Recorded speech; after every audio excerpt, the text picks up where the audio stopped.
Estas são algumas das notícias que marcaram a semana e estão a marcar esta sexta-feira. São comentadores habituais do Closing Bell, às sextas-feiras. Henrique Neto, empresário, Pedro Lino, CEO da Diff Broker, e também Carlos Pereira da Silva, professor de Finanças. Agradeço aos três a vossa presença neste Closing Bell. Engenheiro Henrique Neto, os bancos estrangeiros começaram a cortar o crédito às empresas públicas nacionais, mesmo com a garantia do Estado. As grandes empresas públicas nacionais não conseguem renegociar a dívida. É um facto alarmante para estas empresas. Claro que sim, até porque algumas dessas empresas estão extremamente endividadas. O caso da EDP talvez seja o mais evidente. Portanto, elas precisam de dinheiro a curto prazo para poderem pagar os seus, os créditos que se vão vencendo, não é? E, portanto, eu não sei realmente como é que isto se vai resolver, não é? Nós estamos a falar de algumas das grandes empresas, a Parque Escolar, a Refera, a Par Pública, a Metro de Lisboa, a CP, a Águas de Portugal, a Carris e outras, têm uma dívida de 25 mil milhões de euros. Pois, essa é um valor de facto imenso. Mas essas... Talvez algumas delas, pelo menos, a solução fosse abrir falência, ponto final, e resolviam o problema. A questão é que impacto é que isso claro, teria quando são outras empresas, Galp, EDP, TAP, já me preocuparia mais, não é? As empresas de transportes, quer dizer, o Primeiro-Ministro já disse que está disponível para as vender por €1, não é? Portanto, eu não vejo muito bem a diferença entre vendê-las por €1 e abrirem falência, não é? Porque é uma custa dívida. do ponto de vista isto é um bocado cruel, não é o que eu estou a dizer, mas do ponto de vista do interesse nacional é mais barato a falência, não é? Mas estamos aqui a falar também de massas imensas de trabalhadores. Eu sei. É evidente que uma vez falida a empresa ela pode depois ser recuperada, comprada, renascer das cinzas, tem, apesar de tudo, o mercado. São mercados cativos, não é? São monopólios, enfim. Portanto, haverá sempre alguém interessado e nós temos tem sabido que há interesse em empresas francesas, empresas alemãs, eventualmente, inglesas também. Inglesas na Carris, provavelmente. A Carris já foi da Inglaterra, já foi de uma empresa inglesa, agora poderia voltar a ser. Mas é evidente, com os passivos que essas empresas têm, dificilmente alguém as vai comprar, a não ser que o Governo cubra esse passivo, mas nós também não temos recursos para isso. Por isso é uma curva, digamos, é a quadratura do círculo, não, porque realmente deixámos durante demasiado tempo que a situação se degradasse e chegou a um ponto que não há soluções fáceis. Não é? Pedro Lino, como é que se explica que estas empresas tenham chegado a esta situação? Bem, de uma forma muito simples, os sucessivos governos andaram a comprar uma paz social. Ou seja, os portugueses andaram a pagar os preços dos transportes a um custo muito abaixo do que seria viável em termos operacionais para a empresa, para as empresas. Eu recordo que ao longo da última década o petróleo decoplicou. Ou seja, estamos a falar que no ano 2000 andava a $8 o barril. Neste momento anda nos 80, já esteve nos 100 e pouco, estou a falar do petróleo americano. Ora, este custo nunca foi repassado para os consumidores finais, porque em termos sociais teria um impacto muito grave e o governo que adotasse a política de repassar, via aumentos, mesmo acompanhando os aumentos da inflação, ou aumentos dos custos dessas empresas, de custos operacionais dessas empresas, iria ser muito penalizado nas urnas. E os transportes é algo que a maior parte dos portugueses sente e sente de uma forma substancial, porque necessita de utilizar transportes públicos. E essa subsidiação dos transportes contribuiu para o aumento desta dívida ao longo dos anos. Estamos a falar Refer, CPs, as TAPs. Não há um operador de transportes público que dê lucro. E isto é assustador, porque significa... Mas há interessados em querê-los gerir. Isto significa que o Estado não está a saber gerir bem o seu património. Ou seja, Pedro, e já agora aproveitava, nós estávamos a ver aqui um quadro que é elucidativo da situação e pedi ao nosso realizador Hugo Barcelos para voltar a colocar este mesmo quadro, que dava um pouco, digamos, a imagem da situação e do enquadramento da situação atual. Penso que é possível vermos este quadro nesta fase. Temos, de facto, este valor de 25 mil milhões de euros, mas mais à frente, como estávamos a ver, estas são as tais empresas que há pouco falávamos, mas um terceiro quadro que dá um bocadinho conta disto. Os bancos estrangeiros estão a fugir de Portugal, as empresas estão sem acesso ao crédito, há novas necessidades de renovação do crédito, quase 4 mil milhões de euros, e de facto, no limite, Portugal pode, para financiar essas empresas, ter de recorrer a um novo empréstimo externo. Ou seja, este empréstimo que foi pedido não contempla estas novas necessidades de financiamento das empresas. Eu acho que o empréstimo que foi pedido o ano passado é manifestamente baixo. E quando digo baixo é porque nos 78 mil milhões estão incluídas as garantias à banca. Ora, se o Estado necessitava de 2011 até 2013 cerca de 60 mil milhões entre refinanciamentos e déficits, sobrava uma margem de manobra a margem de manobra seria muito baixa para reestruturar todo o setor financeiro, o setor empresarial do Estado e necessidades adicionais do setor financeiro. Se adicionarmos aos 60 mil milhões de necessidades de financiamento brutas do Estado, os 25 mil milhões, mais as ajudas ao setor financeiro, podemos estar a falar de mais 100 mil milhões de euros. O que significa que Portugal vamos ver na contingência deste Governo ter que pedir um aumento do valor. Não significa que haja um novo pacote. Eu creio que isto é muito simples. No dia em que a Grécia incumprir, que devemos estar a um mês disso, a União Europeia tem muito simplesmente, no dia seguinte, dizer: vocês, em vez de 78 mil milhões, têm neste momento disponível 100, 110, 120. Mas essa será a pior altura. Obviamente que o contexto justifica essa tomada de decisão, mas também será a pior altura para pedir mais dinheiro, numa altura que certamente o dinheiro será ainda mais escasso. Mas lá está, não sei, se calhar é a altura que a Europa vai ter que mostrar mesmo a sua solidariedade, manter as taxas de juros baixas e parar definitivamente o efeito de contágio e passando uma mensagem não para os mercados, mas para todos os cidadãos da União Europeia, de que não vão haver mais falência e que os líderes europeus estão todos concentrados numa missão, que é manter o euro e manter a estabilidade económica na segunda maior zona económica do mundo.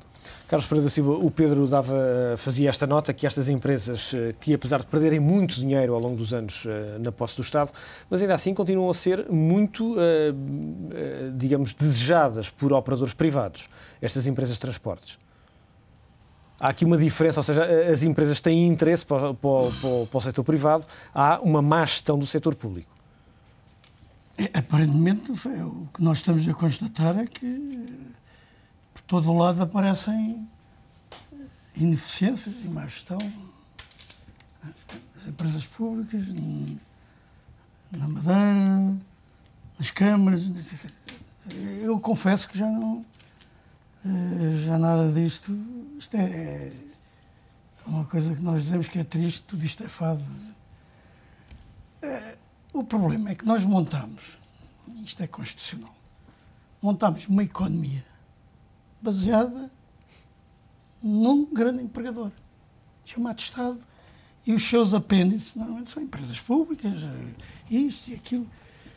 E não fizemos isto agora, quer dizer, mais recentemente viu-se uma grande aceleração para descentralizar e criar todo o tipo de organismos e mecanismos, digamos, para criar, no fundo, emprego que não tinha base de sustentação.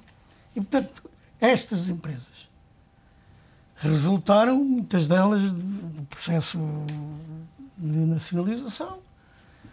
E quando se tratou de reanalisar se a economia portuguesa poderia manter-se num quadro tão estatista, os partidos, digamos, da alternância consideraram que sim. Quer dizer, isto não é um problema novo. Empresas públicas foram geridas aquilo que se chama o pessoal político, a maior parte das vezes. Com certeza que há gestores de grande nível e que mostraram nas empresas que tinham ideias, estratégia, a propósito aqui do livro do Henrique Neto. Agora, a maior parte, digamos, para além das questões de subsidiação, tinha uma preocupação: ganhar eleições. E, portanto, quanto mais pessoas estivessem dependentes do Estado, mais fácil era ganhar eleições. A interpretação que dou é isto. Agora, eu não acredito. É evidente que é preciso ver que o transporte pode ser um bem público, mas pode ser bem gerido e, portanto, se há empresas ou grupos que acham que têm condições para prestar um bom serviço a um preço de eficiência e que o Estado depois se ocupa das carências da parte da população que não tem estes meios, eu não percebo porque é que não há de, não digo serem muito rentáveis, mas pelo menos cobrirem os seus custos, fazerem os seus investimentos e conseguirem pagá-los, manterem postos de trabalho os necessários com a formação adequada, etc. Portanto, não sei, à partida não podemos dizer este sector aqui é deficitário por natureza, não acredito. Agora, há sectores onde o Estado efetivamente tem que fazer alguma comparticipação e, portanto, o que eu penso é que tudo isto é uma consequência de muitos anos de empurrar com a barriga. Isto está a se resolver. E, portanto, foi sempre a ideia. Um dia a economia vai crescer.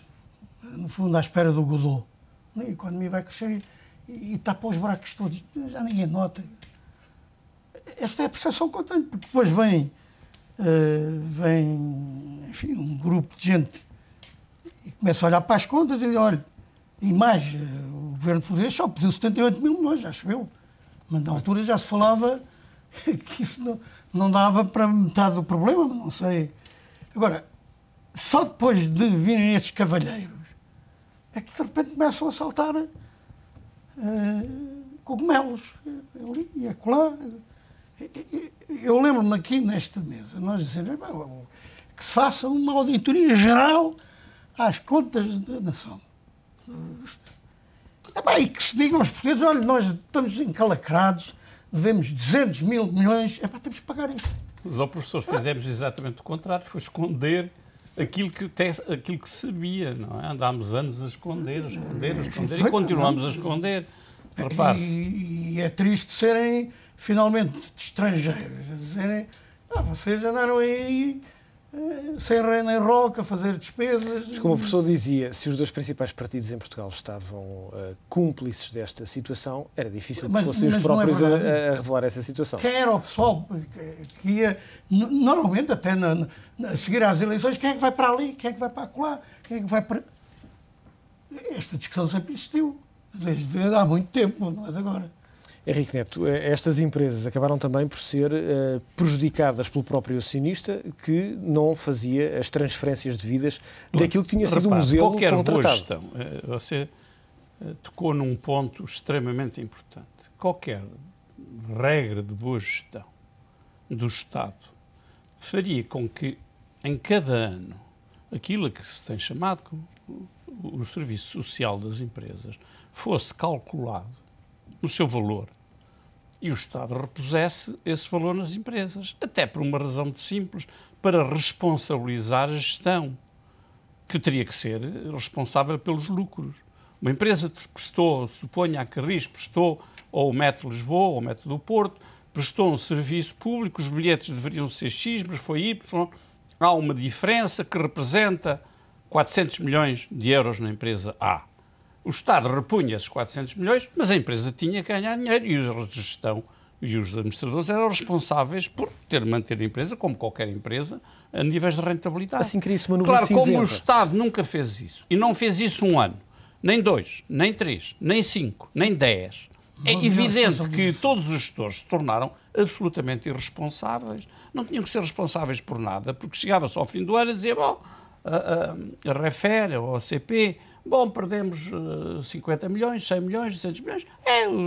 O Estado é que tem culpa porque são serviços sociais, que ninguém mede, que ninguém sabe quanto é.